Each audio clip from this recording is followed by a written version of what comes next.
तो अपने कप्तान के साथ साथ टीम में कई बड़े बदलाव करने के बावजूद रॉयल चैलेंजर्स बैंगलोर आईपीएल 2022 में ट्रॉफी जीतने से एक बार फिर से पीछे रह गई है। ऐसे में उनके फैंस आईपीएल 2023 की ट्रेड विंडो और मिनी ऑक्शन के बारे में जानना चाहते हैं कि आखिर उनकी पसंदीदा टीम किन खिलाड़ियों को ट्रेड करने वाली है और कौन से खिलाड़ियों को अपनी टीम में शामिल करने के लिए टारगेट करेगी। तो इस वीडियो में हम उन्हीं 5 खिलाड़ियों के बारे में बात करने वाले हैं जिनको रॉयल चैलेंजर्स बैंगलोर अपने पाले में करने की सोच सकते हैं, थोड़ा सा टारगेट कर सकते हैं। लेकिन सबसे पहले मैं एक चीज आपको क्लियर कर दूं जो कि हमने रॉयल चैलेंजर्स बैंगलोर की स्ट्रेटेजिकल वीडियो में ऑलरेडी क्लियर कर दी थी कि आरसीबी उन चुनिंदा टीमों में से है जिनकी स्क्वाड में बदलाव की बहुत ज्यादा गुंजाइश नहीं है, क्योंकि उनके 4 ओवरसीज खिलाड़ी ऑलरेडी लॉक हैं और आप उनमें बदलाव नहीं कर सकते क्योंकि आपने इस तरीके से अपनी टीम ही बना रखी है। और बजट का भी काफी इशू रॉयल चैलेंजर्स बैंगलोर को फेस करना पड़ेगा क्योंकि आप अपने बड़े खिलाड़ियों को रिलीज कर नहीं सकते,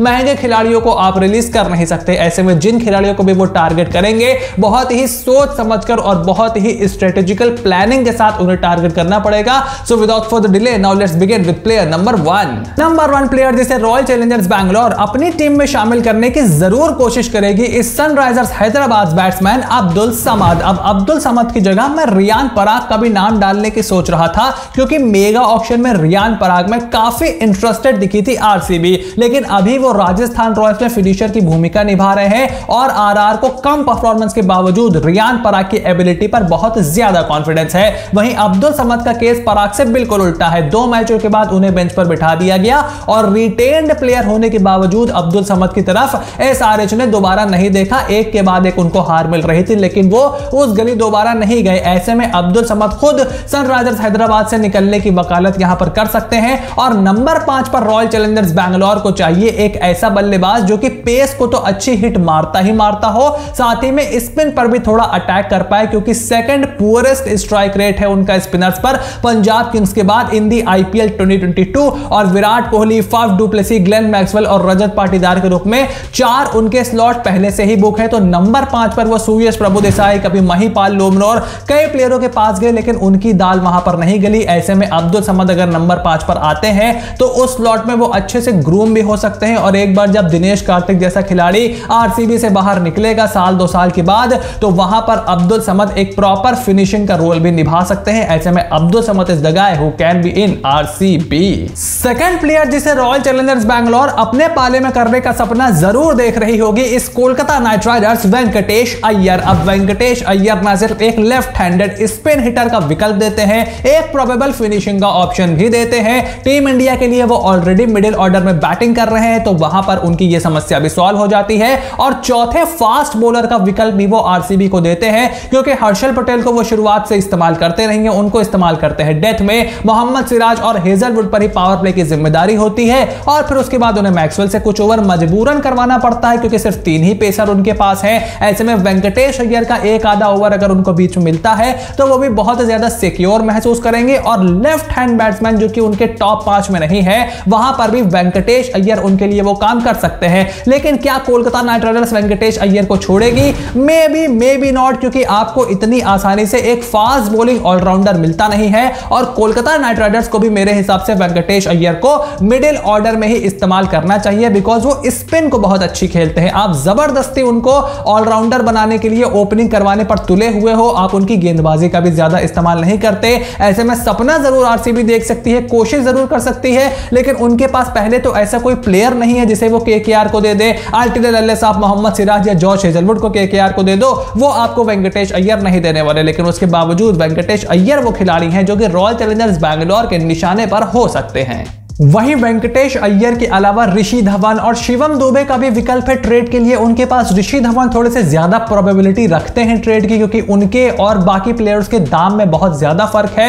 और ऋषि धवन को अगर आप ट्रेड करते हो तो आपको एक गेंदबाज के साथ साथ थोड़ा सा एक्सपीरियंस भी मिलता है। लेकिन आरसीबी को क्या ऋषि धवन की बल्लेबाजी पर बहुत ज्यादा एतबार है? क्या वो ऋषि धवन को मिडिल ऑर्डर में खिला पाएंगे? ये सवाल आपको जरूर पूछना होगा। लेकिन अगर एक फास्ट बॉलिंग ऑलराउंडर उनको मिल जाता है नंबर 5 पर विद एक्सपीरियंस, तो आरसीबी उसको लेने में जरूर इंटरेस्टेड दिखने चाहिए। थर्ड प्लेयर जो कि रॉयल चैलेंजर्स बैंगलोर के रेडार पे हो सकता है for the IPL 2023 is Delhi capitals left arm seamer Chetan Sakariya.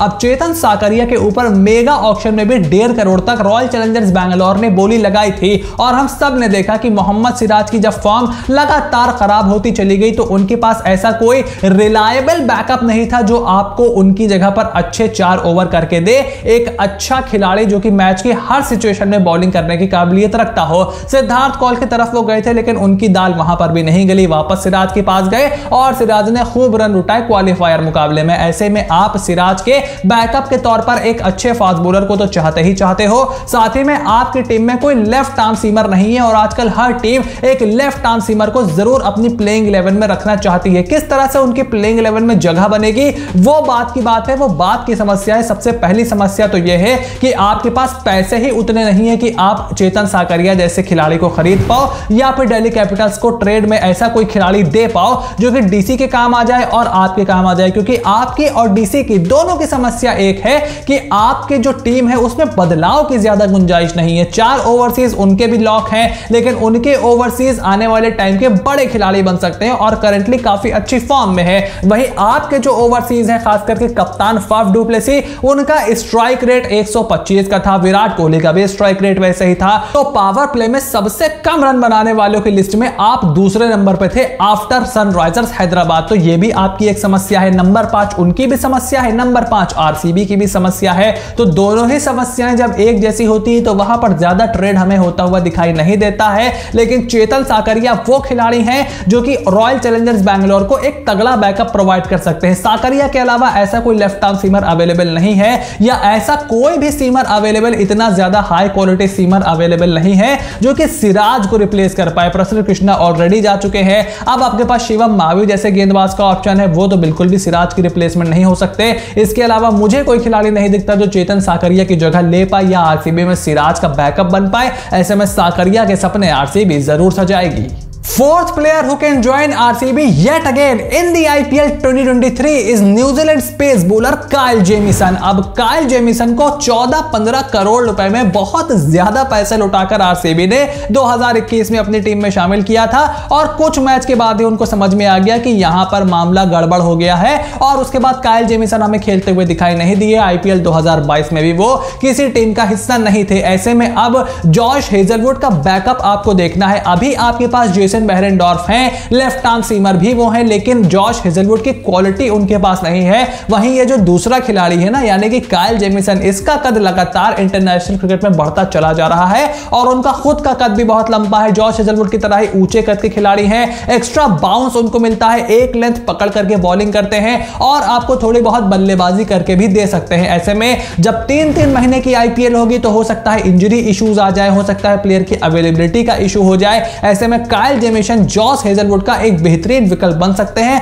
And I will not be surprise अगर वो आरसीबी में एक बार फिर से हमें खेलते हुए दिखाई दे। Last but not the least, the fifth player who can be targeted by Royal Challengers Bangalore in the IPL 2023 is Australia's fast bowler Jhye Richardson. अब काइल जेमिसन नहीं तो झाई रिचर्डसन ही सही। इंटरनेशनल क्रिकेट में थोड़ा कद अब झाई रिचर्डसन का भी बढ़ रहा है। नेक्स्ट बिग थिंग उनको ऑस्ट्रेलियन क्रिकेट में बताया जा रहा है। थोड़ी बहुत स्पीड में भी उनके इजाफा हुआ है। पंजाब किंग्स ने 2021 में उनको काफी महंगा खरीदा था लेकिन जल्द ही उनको समझ में आ गया था कि यह बहुत ज्यादा युवा खिलाड़ी है और अभी इतने बड़े कंपटीशन के लिए वो तैयार नहीं है। लेकिन जैसे जैसे समय बीतता है खिलाड़ी और ज्यादा मैच्योर होते चले जाते हैं। ऐसे में झाई रिचर्डसन अगर आरसीबी का हिस्सा बनते हैं तो वो एक अच्छे डेथ बॉलिंग का ऑप्शन आपको देते हैं। अभी जो बैकअप्स आपके पास हैं like David Willey, like Jason Behrendorff, उससे बेहतर आपके ऑप्शन वो साबित हो सकते हैं। काइल जेमिसन का हो सकता है बोली अगले साल और ज्यादा लग जाए क्योंकि मिनी ऑक्शन में जब ऐसे खिलाड़ी आते हैं जो कि इंटरनेशनल क्रिकेट में जिनका कद साल दर साल बढ़ रहा होता है और जो युवा होते हैं वो काफी ज्यादा पैसे लेकर के फुर्र हो जाते हैं। ऐसे में एक थोड़ा सा बैकअप आपको चाहिए होगा जो कि बहुत ज्यादा एक्सपेंसिव ना हो। ऐसे में झाई रिचर्डसन वो खिलाड़ी हो सकते हैं जो कि रॉयल चैलेंजर्स बैंगलोर को एक थोड़ा सा सांस लेने का मौका देते हैं अगर जॉश हेजलवुड को बाय चांस कुछ इंजरी हो जाती है या वो किसी वजह से अवेलेबल नहीं होते हैं। ऐसे में झाई रिचर्डसन आरसीबी के टारगेट पे जरूर होने चाहिए। अब आप में से कई लोग सोच रहे होंगे कि इस लिस्ट में बेन स्टोक्स और सैम करन जैसे खिलाड़ियों का नाम क्यों नहीं है, तो उसकी सबसे बड़ी वजह है आरसीबी का बजट। एक तो उनके 4 ओवरसीज ऑप्शंस ऑलरेडी लॉक हैं। आपके कप्तान है फाफ डु प्लेसी, उसके बाद मैक्सवेल है, वनिंदु हसरंगा है और जॉश हेजलवुड है। तो आप एकोमोडेट कहां करोगे बेन स्टोक्स को? और दूसरी बड़ी वजह यह है कि आपने अपने खिलाड़ियों पर इतना ज्यादा पैसा खर्च कर दिया है और चूंकि आप उनमें से किसी को रिलीज नहीं कर सकते, तो बेन स्टोक्स और सैम करन जैसे हाई प्राइस खिलाड़ियों को अगर वो मिनी ऑक्शन में आते हैं, आपके पास खरीदने के लिए पैसे ही नहीं बचेंगे। कोलकाता नाइट राइडर्स के अलावा रॉयल चैलेंजर्स बैंगलोर वो टीम है जिसको बेन स्टोक्स या सैम करन की बहुत ज्यादा जरूरत है,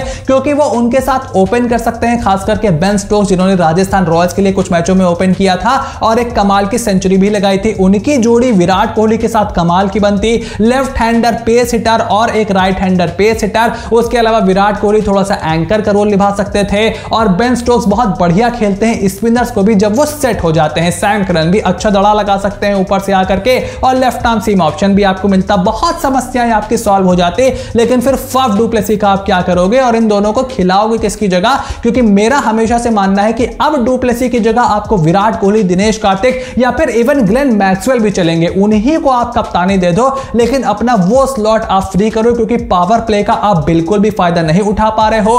फाफ डु प्लेसी थोड़े से स्टैट पैडिंग वहां पर ज्यादा करते हुए दिखाई दे रहे हैं। 125 के स्ट्राइक रेट से 400 रन अगर आप बनाते हो, जबकि दूसरी तरफ आपके विराट कोहली है, आप अपने ओवरसीज खिलाड़ी से थोड़ा ज्यादा एक्सपेक्ट करते हो और ये दोनों एक ही तरह के खिलाड़ी हैं। उसके बाद नंबर 3 पर रजत पाटीदार आते हैं और फिर 4 पर कहीं आपको ग्लेन मैक्सवेल मिलते हैं, तो नंबर 5 पर ही आपकी जगह बनती है और वहां पर आप भारतीय खिलाड़ी को ही खिला सकते हो, बिकॉज आपके पास ओवरसीज ऑप्शन ही नहीं है। इसके अलावा आपको कई लोग यहां पर हो सकता है ये पूछते हैं कि सुरेश रैना क्या आरसीबी में आ सकते हैं, वो नंबर 4-5 पर खेल सकते हैं क्या, ईशांत शर्मा आ सकते हैं क्या, कोई और आ सकता है क्या, गेल आ सकते हैं? तो देखिए ऐसा बिल्कुल भी नहीं होने वाला है। रॉयल चैलेंजर्स बैंगलोर और आईपीएल की तकरीबन हर टीम इन खिलाड़ियों से आगे बढ़ चुकी है और अब युवा जोश और करंट खिलाड़ियों की तरफ हम जाना चाहते हैं, ना कि रिटायर्ड इंटरनेशनल खिलाड़ियों की तरफ। तो ऐसा भी बिल्कुल भी नहीं होने वाला है। अब इस पूरे मामले पर आपका क्या ओपिनियन है? Make sure to write it in the comment section down below कि आपके हिसाब से आरसीबी इन 5 खिलाड़ियों में से किसे टारगेट कर सकती है और कौन हमें आरसीबी में खेलता हुआ दिखाई देगा और वो पैसे कैसे बनाएंगे जो कि इन खिलाड़ियों को खरीद पाए और किसे फिर अपनी प्लेइंग 11 से बाहर बिठाएंगे। ये जो लिस्ट है ये हमारी अपनी एनालिसिस है। जैसे जैसे टीम्स के अंदर से और अपडेट आएगा मैं आपको इस चैनल पर अपडेट करता रहूंगा। So what are you waiting for? Make sure to click on the subscribe button, press the bell notification, become part of the family. I hope video आपको पसंद आई होगी। इसी तरीके की और एनालिटिकल वीडियोस हमारे चैनल पर लगातार अपलोड हो रही हैं and trust me, you don't want to miss that. So stay tuned and I will see you soon in the next video.